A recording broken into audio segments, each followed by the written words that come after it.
Bonjour à toutes, bonjour à tous. Bienvenue sur votre émission Tribune Hebdo. Au micro, je suis Emery Dakmensoton. Tout le plaisir est pour moi de vous retrouver. Plaisir que je partage avec Aristide Kanoussou, journaliste et freelance. Bonjour, chers confrères. Bonjour à tous. Comment allons-nous ce matin avec la pluie d'hier? On va s'en sortir. Action de grâce. On va démarrer cette émission par l'actualité qui a marqué la journée d'hier. L'ouverture de la première session ordinaire de l'année de l'Assemblée nationale au titre de l'année 2025. C'est une cérémonie à laquelle on commence par s'habituer. On a eu comme hôte au lancement donc de cette session le président du Parlement panafricain qui justement a salué notre démocratie. Aristide. Oui, moi, souvent, j'ai un faible devant un discours. J'ai un faible pour la forme de ce discours. Et ce président du Parlement panafricain a tenu un discours, je ne vais pas dire totalement improvisé, puisqu'il avait les grands titres devant lui. Il a tenu en haleine pendant 48 minutes tout le Parlement, les ministres qui étaient là et autres. Et j'ai constaté que c'est pratiquement avec désarroi qu'il a dû se séparer du pupitre parce que le président de l'Assemblée nationale a dû lui faire envoyer une petite note pour lui demander dans les 5 minutes à venir de pouvoir boucler son discours. Il est suffisamment prolixe, d'accord, mais dans le fond, c'est que il est allé presque dans tous les sens et je me suis dit que oui, l'Afrique a suffisamment de problèmes, certainement, c'est pour ça que il a voulu tout aborder en un devant un Parlement. C'était une belle occasion en fait. C'était une belle occasion, mais notre Parlement n'était pas habitué à ce rythme-là. Dans mes souvenirs lointains, je ne sais pas si même le chef de l'État a tenu pendant 48 minutes en haleine le Parlement béninois. J'ai lu même dans le regard du président de l'Assemblée nationale quelqu'un qui était dépassé par les situations. Il était même pressé d'en finir. Et j'ai constaté par la suite, quand on lui a envoyé la note lui demandant de finir le discours dans les 5 minutes, après son discours, il n'a pas daigné faire les civilités au président de l'Assemblée nationale. Pour un spécialiste en communication, je pense que ça parle beaucoup. C'est signe, disons même, de son insatisfaction du fait qu'on lui a coupé le biberon de cette façon. Et une fois qu'il est allé s'asseoir, on a lu, en tout cas personnellement, j'ai lu dans son regard, je vais dire une sorte de désespoir. Il n'y a même pas eu une once de sourire dans son regard au moment où tout le monde applaudissait. Et il clignait des yeux presque en cascade, le signe par exemple que de l'intérieur de cet homme, ça brûlait. Et donc dans la forme, j'ai constaté que le président du Parlement panafricain, oui, était venu pour un objectif, mais il s'est dit insatisfait parce que certainement il n'est pas allé au bout de ses idées. Maintenant, dans le fond, il a salué tout ce qui se fait en Afrique et c'est normal parce que l'Afrique a suffisamment de problèmes. Il a parlé de l'autosuffisance alimentaire, il a parlé de sécurité, il a parlé de démocratie, des droits humains et tout ça, ça rentre dans les prérogatives justement de cet organe législatif de l'Union africaine qui est le Parlement panafricain. Mais en réalité, sur le terrain, que se passe-t-il? Une chose est de dire, mais l'autre chose est de voir. Lui-même, il a fait remarquer que quand il va dans les moteurs de recherche pour taper Bénin ou, je sais pas, Burkina Faso, les moteurs de recherche ne font que dire que, bon, le Bénin, c'est une très bonne démocratie, etc. Et lui-même, il s'en étonne parfois. Mais sur le terrain, est-ce que c'est ce qui devrait être?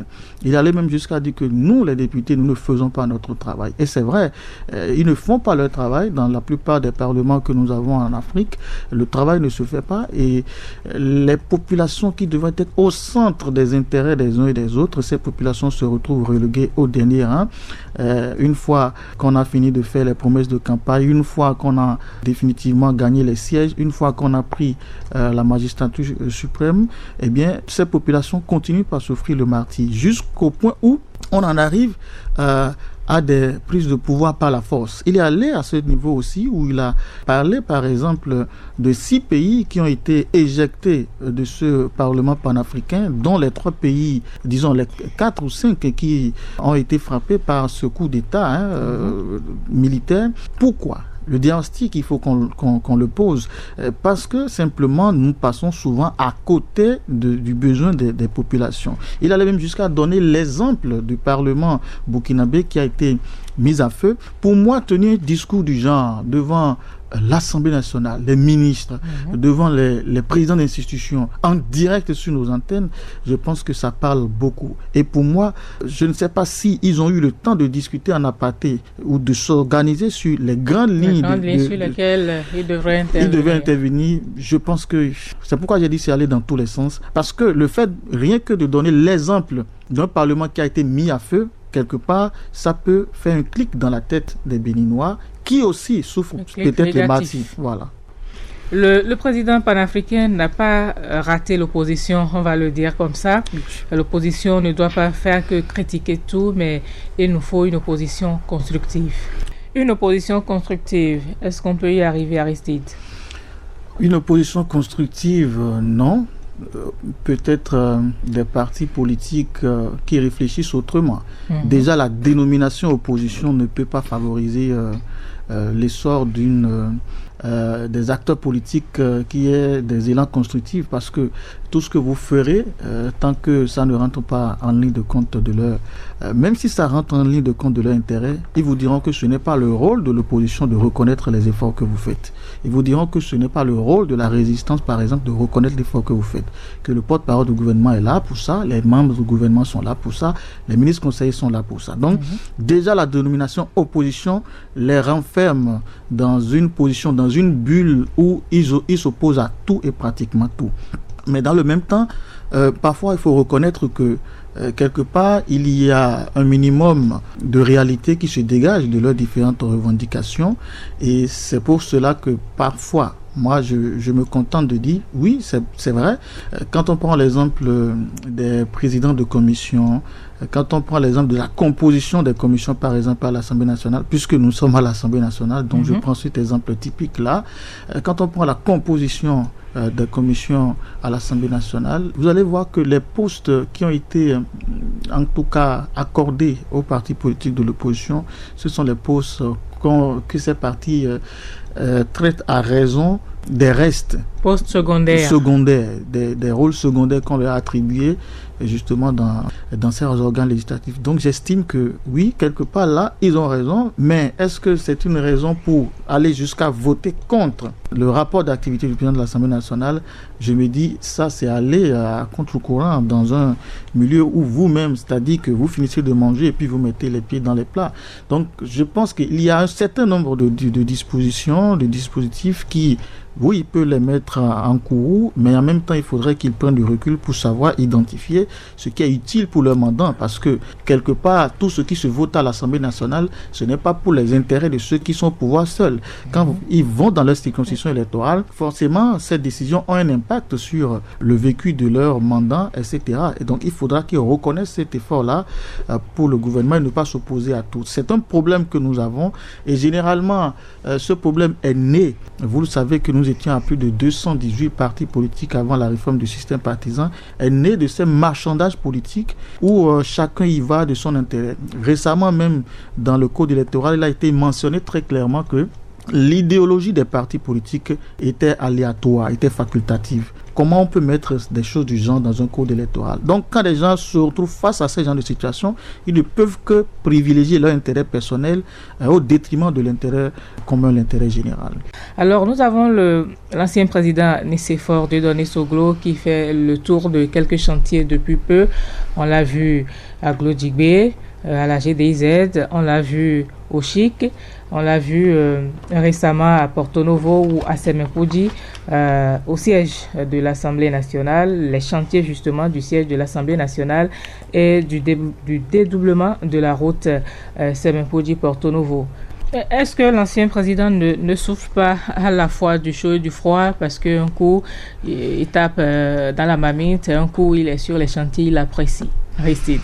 Mais c'est une très belle caricature que vous faites. Moi, je vois le président Soglo qui mène une bataille contre Monsieur Nicéphore pour se convaincre à l'idée que le citoyen Dieudonné est dans un pays en pleine métamorphose. Et donc, ces trois personnages se combattent. Et j'estime que oui, ça peut arriver. Tantôt, ils jettent l'anathème sur les réformes. Et tantôt, ils tissent les lauriers au résultat de ces mêmes réformes qu'il est en train de dénoncer. c'est la preuve qu'il y a 3 personnages qui se battent là. Et j'estime que, à l'arrivée, le plus important, c'est que quelque part, une partie de lui domine ce combat. Et la partie qui est en train de dominer ce combat à ce moment, c'est la partie de la reconnaissance des efforts qui sont en train d'être faits.